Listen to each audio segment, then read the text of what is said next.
لو انا قلت لك ان انت تقدر تفتح حساب توفير في بنك مصر بدون اي اثبات دخل، وكمان هتتخطى موضوع الحد الادنى للايداع اللي هو 1500 جنيه في اي حساب في بنك مصر. النهارده اكلمك على حساب المنجز او حساب بساطة من بنك مصر.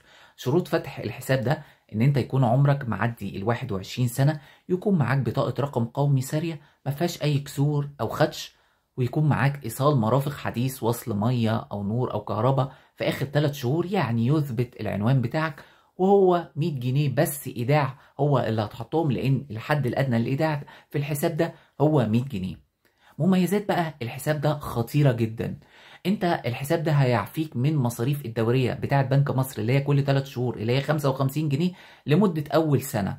تاني سنة هيعفيك من 50% من المصاريف دي، وطبعا تالت سنة هتفرض عليك المصاريف العادية.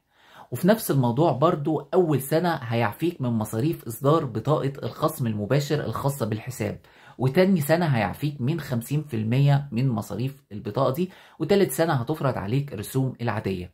هيديك حساب أو رقم حساب دولي من نوع ايبان تقدر بقى تتعامل بيه براحتك أو تجيلك حوالات خارجية. وكمان هتقدر تشتري شهادات بضمان الحساب ده لان انت كده كده معدي 21 سنة. وهتقدر تاخد الموبايل بانكينج، يعني الموظف هيسجل لك الموبايل بانكينج، وكمان تقدر تحصل على السوفت توكن عشان تحول من شخص لشخص براحتك عن طريق التطبيق ده.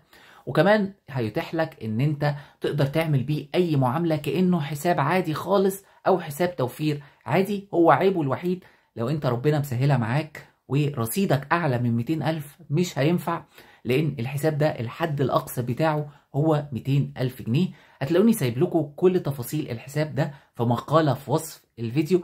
لو في اي حد عنده اي سؤال يتفضل يكتبه في الكومنتات. شكرا جدا يا جماعة لحسن استماعكم، والسلام عليكم ورحمة الله وبركاته.